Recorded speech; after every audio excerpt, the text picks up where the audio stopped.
Assalamualaikum warahmatullahi wabarakatuh. Perkenalkan, nama saya Widya Astuti dengan NIM belakang 280. Saya dari kelas 4 F Manajemen, dari kelompok 9 akan menjelaskan tentang TKC.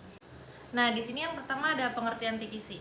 Pengendalian mutu terpadu atau TKC ini adalah suatu sistem yang efektif untuk mengintegrasikan usaha-usaha, pengembangan kualitas, memelihara kualitas, dan perbaikan kualitas atau mutu dari berbagai kelompok dalam organisasi. Nah, di sini ada manfaat pelaksanaan TKC. Di manfaat ini yang pertama ada bagi karyawan.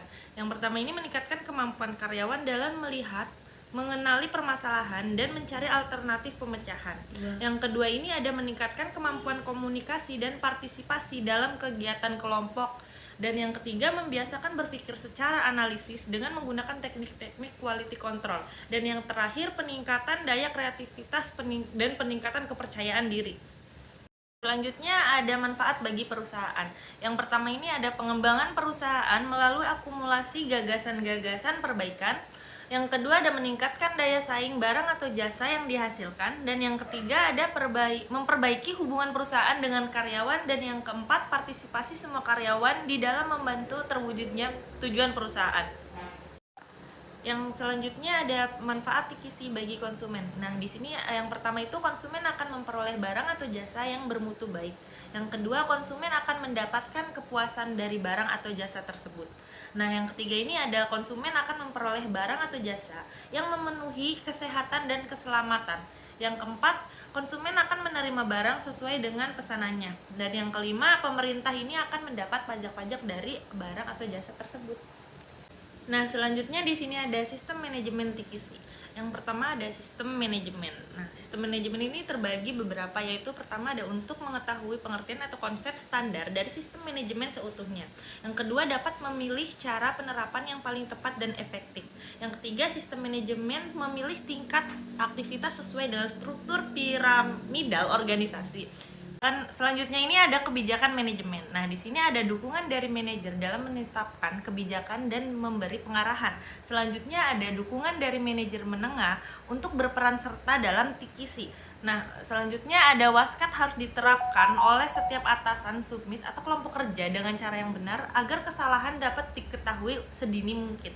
Nah, di sini ini selanjutnya ada proses kerja gugus TKC. Yang pertama itu pengajuan masalah, yang kedua ada analisis permasalahan, yang ketiga mencari pemecahan masalah, yang keempat prestasi pada pihak manajer, yang kelima manajer akan meninjau, menelusuri atau meminta tidak lanjut dari presentasi yang dimaksud.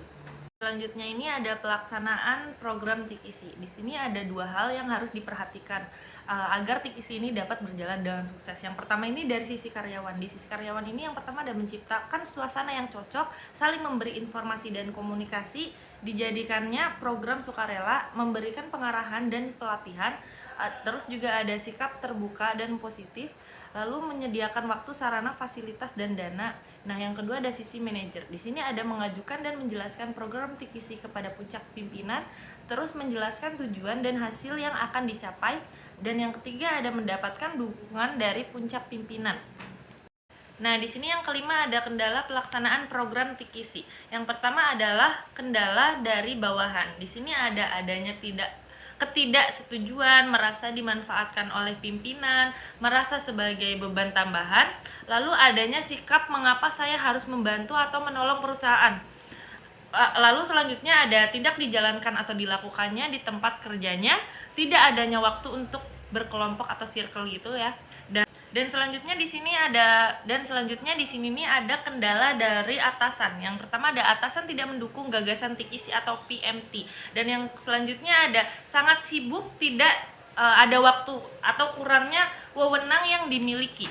Nah, untuk kesimpulan TKC ini berarti TKC ini membahas tentang menjaga standar kualitas di seluruh proses dan menjelaskan berbagai teknik yang dapat digunakan dalam mempertahankan standar kualitas di seluruh sistem. Terima kasih, sekian dari saya tentang penjelasan mengenai TKC ini. Kurang lebihnya mohon maaf. Wassalamualaikum warahmatullahi wabarakatuh.